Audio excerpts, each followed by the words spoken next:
Assalamualaikum dan selamat pagi. Untuk hari ini, cikgu nak ajar awak untuk memahami dan mengaplikasi peristiwa. Kalau sebelum ni kita memahami dan mengaplikasi konsep sampel. So, untuk hari ini cikgu nak awak faham apa itu peristiwa. Okey, sebelum tu kita recall balik. Kalau sebelum ni sampel, kita ada sebiji dadu. Dekat dadu tu ada nombor 1 sampai 6. Kita akan tulis semua kan sampel. Dan sampel kita akan tulis dalam bentuk, kalau sampel lah, sampel kita tulis dalam bentuk S sama dengan, untuk dadu 1, 2, 3, 4, 5, 6. Untuk kurungan. Jadi, dan kita tulis bilangan sampel NS sebagai ada 6 nombor kan. So ini yang kita belajar sebelum ni pasal sampel. Ini bila sampel ada satu jenis lah. Ada dua jenis kan. Ada yang 2 item, ada yang 1 item. Yang ni 1 item punya. Itu sampel. Tapi cikgu tak nak ajar sampel sudah. Cikgu nak ajar peristiwa. So benda baru, peristiwa. Mungkin awak baru first time dengar kan. Tapi benda ni senang saja. Kalau kata peristiwa ni mesti diambil daripada sampel. Mesti diambil daripada sampel. Apa peristiwa ni? Peristiwa ni dia sama saja dengan sampel. Cuma beza je bila dia letak syarat untuk memilih sesuatu benda, itu dah jadi kepada peristiwa. Kalau sampel kita ambil semua. Tapi kalau cikgu cakap senaraikan peristiwa mendapat nombor genap apabila melambung sebiji dadu. So dia dah cakap dia nak nombor genap sahaja. So kita akan tulis kalau sampel kita tulis huruf S. Kalau peristiwa kita akan tulis huruf selain daripada S. Untuk peristiwa kita akan tulis A lah, contoh cikgu letak A. Kita nak dapatkan nombor genap kan. So pilih daripada sini nombor genap 2, 4, 6. So NA, bilangan peristiwa A sama dengan 3. So ini secara senang, secara mudahnya peristiwa. Contoh peristiwa yang cikgu boleh bagi yang pertama. Cikgu ulang balik. Kalau sampel kita lambung sebiji dadu, dia minta senaraikan sampel. Maksudnya kita senaraikan semua nombor yang ada pada dadu. Kalau peristiwa, soalan akan cakap senaraikan peristiwa mendapat nombor genap. Contohnya dia nak nombor genap. So kita ambil daripada sampel. Kita tengok daripada sampel yang mana nombor genap.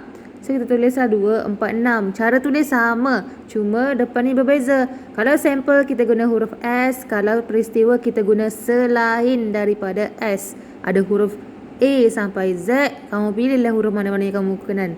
Selain daripada S yang pastinya. So kalau dia tanya bilangan peristiwa mendapat nombor genap berapa? So kamu tulislah N peristiwa bilangan peristiwa A mendapat nombor genap. Bilangan peristiwa A sama dengan ada berapa? 1, 2, 3. Samalah. Cara dia sama. So inilah jawapan dia. So itu konsep yang pertama. Kita pergi kepada modul awak. Awak tengok modul awak muka surat 3. Modul awak muka surat 3. Ini soalan yang pertama.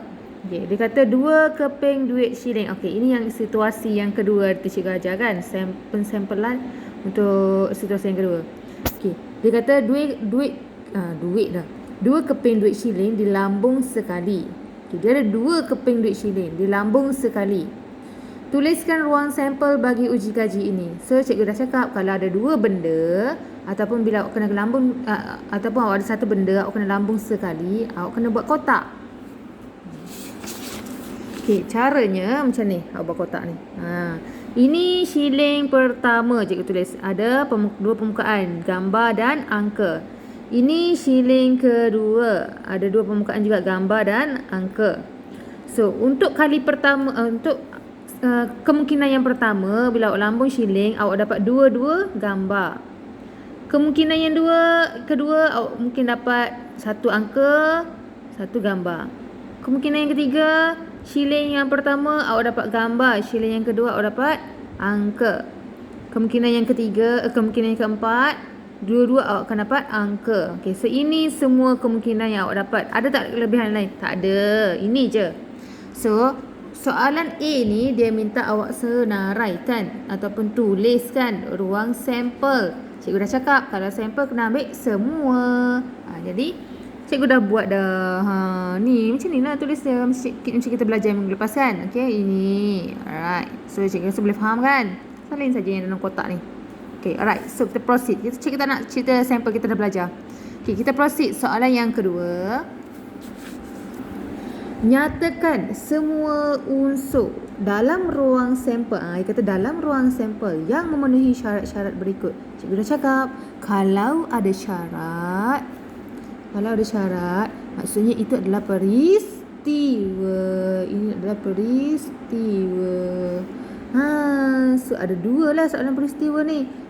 Yang pertama dia kata kedua-dua angka diperoleh. So macam mana nak tulis? Awak tengok dalam sampel ni. Awak tengok. Yang mana satu? Dua-duanya angka. Yang ni lah. Dua-dua dia angka. So awak kena tulis. Okay, B1. Nak label sebagai peristiwa apa? Cikgu letaklah peristiwa A. Okay.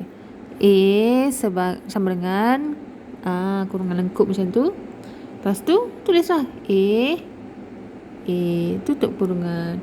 Senang sangatlah. Dah siap. Okay, faham kan? Okay, kita pergi soalan yang kedua. Soalan kedua, sekurang-kurangnya at least satu gambar diperoleh. Kalau dapat dua gambar, boleh, tak masalah. So at least satu gambar. Okay, kita tengok pada sampel balik. Satu gambar, at least ada satu gambar. Okay, ni betul. Okay, yang ni pun ada gambar, yang ni pun ada gambar. Yang ni ada gambar? Tak ada. So ini tidak termasuk. Kan cikgu cakap peristiwa dia bukan semua. Dia ada syarat. Kalau semua itu adalah sampel. So macam mana nak tulis dia? So kita tulislah jawapan kita B2. Jawapan untuk B2. Kita letaklah, ini peristiwa A. So kita letaklah huruf lain pula B. Sebab dia peristiwa yang berbeza. Kurungan. Yang pertama kita jumpa G, koma, A, G, koma, G, A. Tutup kurungan. Okey, ni cikgu nak bagi tahu tau. AG dengan GA ni tak sama. Okey, ini AG ni maksudnya shilling pertama. Shilling yang first tu dia dapat A. Shilling kedua dia dapat G. Ini shilling yang first dia dapat G. Shilling kedua dia dapat A. Dia lain. Okey. Sebab kita ada dua keping duit shilling yang berbeza. So inilah contoh yang pertama. Okay. Alright, cikgu pergi kepada contoh yang kedua. Contoh yang kedua dia kata sebuah roda bernombor dengan nombor 7, 8, 9, 11, 14, 15. Dinyatakan semua unsur dalam ruang sampel yang memenuhi syarat-syarat berikut. Dia kata unsur yang dalam ruang sampel yang memenuhi syarat berikut. Maksudnya ini semua A, B, C ni adalah peristiwa. So, first kali kalau kita nak tulis peristiwa, kita kena ada sampel. So, apa sampel dia? Tulislah semua nombor ni 7, 8, 9, 11, 14, 15. So, ini sampel dia. Cikgu dah tulis dah. Siap-siap. Okay, kita dah tahu ini sampel dia semua kan? Semua tu sampel. Sampel dia tak pilih. Dia pilih semua. Okay. Jadi, sekarang ni untuk soalan A, dia cakap tuliskan peristiwa nombor lebih besar daripada 10. So cikgu buatlah A, peristiwa A sama dengan, pilihlah nombor yang mana yang lagi besar daripada 10. 11, 14, 15. Okey, dah siap. Senang kan? Okey. Kalau peristiwa B, nombor genap, tulislah B sama dengan kurungan. Okey, mana nombor genap? Kenalkan nombor genap. Nombor yang boleh bahagi dengan 2. 8 dengan 14. So, tulis siapa dia? 8, 14. Siap. Senang kan? Okey. Yang C pula. Peristiwa C. C sama dengan nombor yang boleh dibahagi dengan 3. Mana nombor yang boleh dibahagi dengan 3? 7 boleh? Tak boleh. 8 tak boleh. 9 boleh. 11 tak, 14 tak, 15 ya. So 9 dan 15. Siap. Okey, senang saja. Alright, so itulah jawapannya yang dia nak. Ini kalau soalan minta senaraikan. Kalau soalan tanya bilangan. Kalau yang ni berapa bilangan dia? Kalau ini contohlah cikgu bagi lain. Tapi untuk soalan nombor 2 ini je jawapan yang dia nak. Okey. Kalau dia minta bilangan, berapa bilangan dalam ni?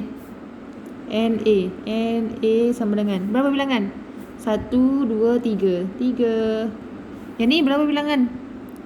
1, 2. So NB sama dengan 2. Tengok, sebab ini peristiwa B, dalam ni mesti B.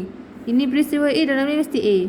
Okay, so ini NC sama dengan 1, 2. Okay, dah siap.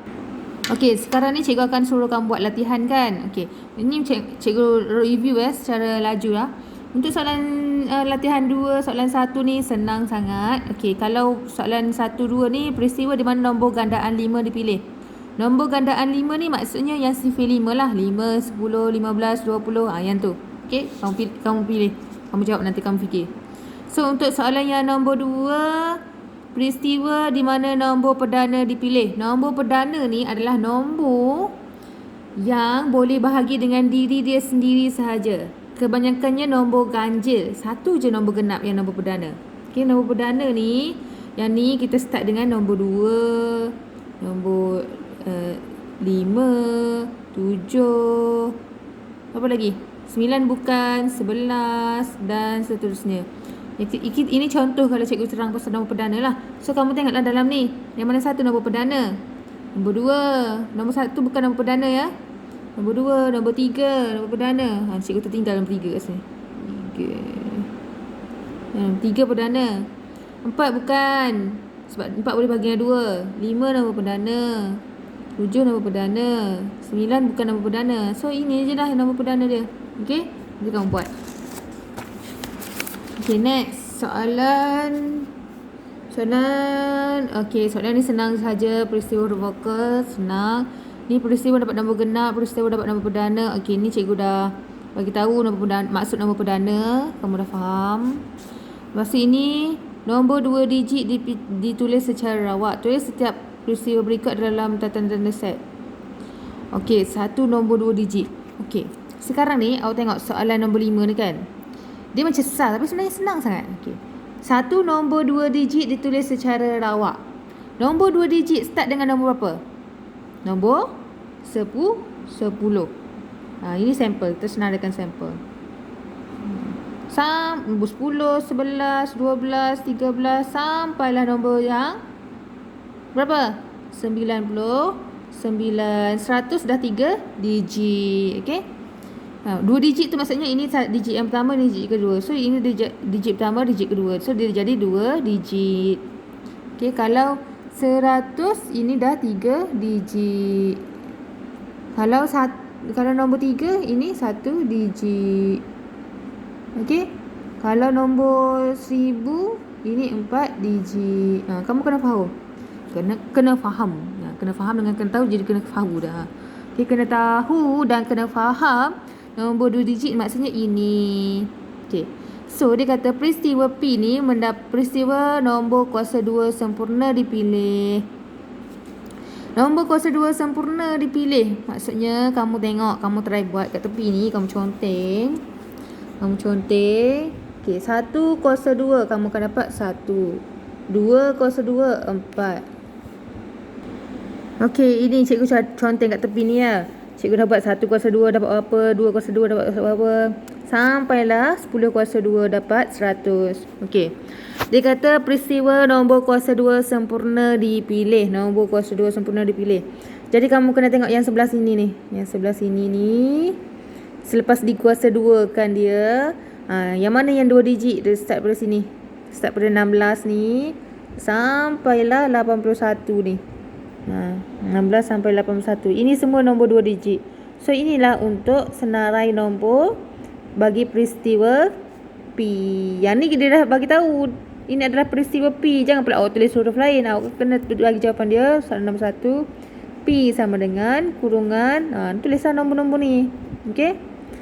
Kalau Q pula, peristiwa yang kedua-dua digit ni adalah sama ditulis. Nombor berapa? Digit dia dua-dua sama. Q. Untuk peristiwa Q. Nombor 2 peristiwa Q. Q sama dengan yang pertama kamu jumpa 11. Yang kedua 22. Yang ketiga 33. Tulislah sampai nombor apa. Okey, tulis bagi penuh. Jangan buat macam cikgu. Alright. So next, soalan nombor uji diri 5. Awak kena buat. Senang saja uji diri 5. Uji diri 2 ni, cikgu dah ajar macam konsep yang sebelum ni. Awak kena buat kotak-kotak tu dulu. Baru awak boleh jawab. Uji diri 3 pun boleh ni, tak ada masalah. Okay, so itu saja untuk hari ni. Thank you. Bye.